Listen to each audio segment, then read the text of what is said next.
Talking about the struggles against spin just 2 days ago in the match between these two sides. We'll take a look at some of the poor batting displays, good spin bowling if you like, and we'll get Kumar to kind of talk us through it. So, Kumar, why did they struggle the other day? Well, I think it's mainly because of the pitch. If you look at this pitch, there's variable bounce, variable turn, and the ball seems, if you deliver it at the right pace, seems to stick in the wicket. So scoring your boundaries as well as your singles becomes a problem. So it's a bit harsh to say it was bad batting. I'd rather say it was more the pitch, but also some very, very smart using of the pitch by the spin bowlers. We've got one of the best players alongside us. So what are the key things, turning pitch, not turning pitch, that you're thinking about when you're playing against top quality spin? Well, I think the first thing is strike rotation. That's the one thing that you need to do to constantly build pressure on the bowler. So if I'm batting in an ODI or even a T20, when I first go in, I'd be looking in a T20 for a boundary option, of course, even at the start of my innings. But I'll have my areas of scoring. I'll be punching down the ground to long off, long on, and the sweepers for once. And if they're Eastern, I'll be trying to work it away on the leg side. That's in the World Cup, 50-over game. You're just starting to accelerate. And Shakib has just brought the offside field in, so now I'm moving wide outside off stump to try and make him bowl wider. That opens up the offside as well as the leg side. Against Maxwell in the next game, it was a case of trying to get him off his length. So one down the track, hit against the spin because there's not much turn. And the next one, predictably, most good spin bowlers won't do it, but Maxwell's more of a part-timer. He dropped it short enough for me to go back and cut. So I think good players of spin, I don't consider myself one of the best players of spin I manage, but the better players of spin. Just go back to you said the first ball you got in a T20 and you potentially have a boundary option. When do you work out what is your boundary option? Well, it depends. One of the best examples I can give you was the last T20 World Cup final when I went into bat. I had in my mind the fact that if Jadeja bowls to me, he'll bowl round the wicket. The moment he bowls around the wicket immediately to me at the start, makes it a bit risky for me to start off by going across the line. But for some reason, he started off bowling over the wicket. And the moment I saw him there, in my mind, I immediately knew they had brought short fine leg to short square leg, taken the deep square leg finer, and suddenly I knew anything just outside off stump, I had a free hit over square leg. And the first two boundaries I hit, one was a 4, one was a 6. Was over that square leg fielder and immediately got me going. So when I go in and I see the field, I see the bowler, immediately it strikes me, this is what I can do. We saw that footage there of Shakib Al-Hassan bowling to you, like Jadeja, a left armour. Talk us through those foot movements, because they look quite extravagant at one stage. Why are you getting so far across? Explain that to us. Because I'm trying to open up both sides. Once I go here, it gives me a really good option. If he goes really wide, I can drive him through the offside. He doesn't have a sweeper down there. I still remember that in that instance. But if I go down here and he bowls it slightly straighter, I can go between deep mid-wicket and long on with a slog sweep, or even when they push the square leg a bit squarer, I can even go a finer sweep for 4 runs here. So it's always giving me a boundary option. And if nothing works, at least I can still dink it to short square leg and run.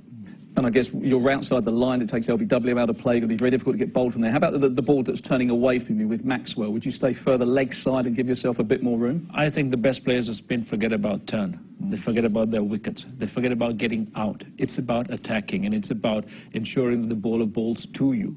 And if it's turning away, and if you watch the last game between KKR and CSK, you saw Brendan McCullum. He's not the best player of spin, especially at the start of his innings. You could see that when Charla was bowling, his foot was more across the line. It didn't spin, got out LBW. If you watch A.B. de Villiers and Virat Kohli play, you'll find that the bat's well in front to any ball that's even turning away, and their leg position depends on where they want to score. They'll be keeping their legs straight down the wicket, giving them more room to hit through the offside, and even if they're stern, the bat's well in front of the pads, and they're catching up with the ball as it turns.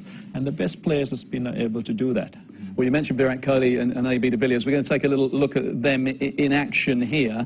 And I guess the kind of lightness of feet and picking length is key here. Yeah, I think so. I think Michael would agree that they're both very different players of spin. But the one thing they have in common, line and length, they pick it up instantly. on the back foot, anything short, they can hit it for 4 or 6. That puts a lot of pressure on any spin ball. And AB de Villiers now on the front foot on the drive, and I guess this is the flip side. You've got the short one, maybe anticipating the next one's going to be full. What's so special about this? That's a leg spin. He's just immediately picked up the variation. He's got his head right to the ball and driven it really, really well along the ground. Left arm spinner bowling at the wicket. Again, his left leg, if you see, it's not going to the ball. It's giving him enough room to have his hands go right through the line of that ball. And you can see his hand speed, his bat speed. You will see that he's not really hitting across it, but rather hitting through it. And if he gets close enough, and Virat does, he has a big stride forward, head right over the ball, so it allows him to still hit through the ball even on a turning wicket. So that's Kohli. Let's have a look at de Villiers, because he does things slightly differently, but just as effectively. Yeah, I think that's a beautiful example of maneuvering the ball into the gaps that he wants to play. Has he decided where he's going to hit that almost, or where he wants to hit that? No, I think when you really watch him, there he goes. He's the one earlier. He's gone the same way and decided, okay, this is going over extra cover. The next ball, the same line, he's decided, okay, I'm just going to go dead straight at it. And even though it's against the spin, because they're batsmen who get so close to the ball, who watch and pick up little subtleties of delivery, they're able to do what most of us can't. Super Kings or any other side, the moment anyone starts going over extra cover, they shift the short extra cover. They have almost 3 people just in front of cover, point, and just behind point. Then they bring the sweeper to cover that shot over extra cover. Immediately you do that, players now just go reverse. Yeah. You know, we were all taught that these were not real cricketing shots, but the point is, I think we all have to adapt. Youngsters, especially in any country, England, Sri Lanka, wherever, they have to have more options. And when you watch players like this, it's very important to really understand that cricket's about moving the game forward. If you're a batsman, it's about scoring runs. Yeah. And build those options into your game at a very young age. Don't be scared. Don't be afraid to make a mistake. Don't be scared to express yourself. Like Michael said, the same ball, if you have 3 options, imagine the poor bowler. I'd take 2. Some of us have none. Just quickly on the sweep shots, a little bit of technique on the sweep in terms of your head going to the ball for boys and girls watching at home. How do you play it? What are your considerations? Well, it's about basically getting your head over the ball and ensuring that when you're going down, you time it with the delivery and the flight and the trajectory of the ball. Don't go down too early. You don't need to hit it really hard. You just need to be able to get your head over the ball, hands fully extended. And again, even if you're hitting across the line, it's not just a very abrupt swing that you do. It's rhythmical. It's in sync with what's coming at you. And again, if you're sweeping square, you get your leg as a second line of defense closer to the ball, but when you're slog sweeping, you need a bit of room for your hands to really go through. So Do you premeditate, or is it instinctive? I think the best people who sweep can do it both ways. My sweeping is always premeditated because I'm not great at it, but Yunus Khan was great at just getting his foot down and going across anything that was in front.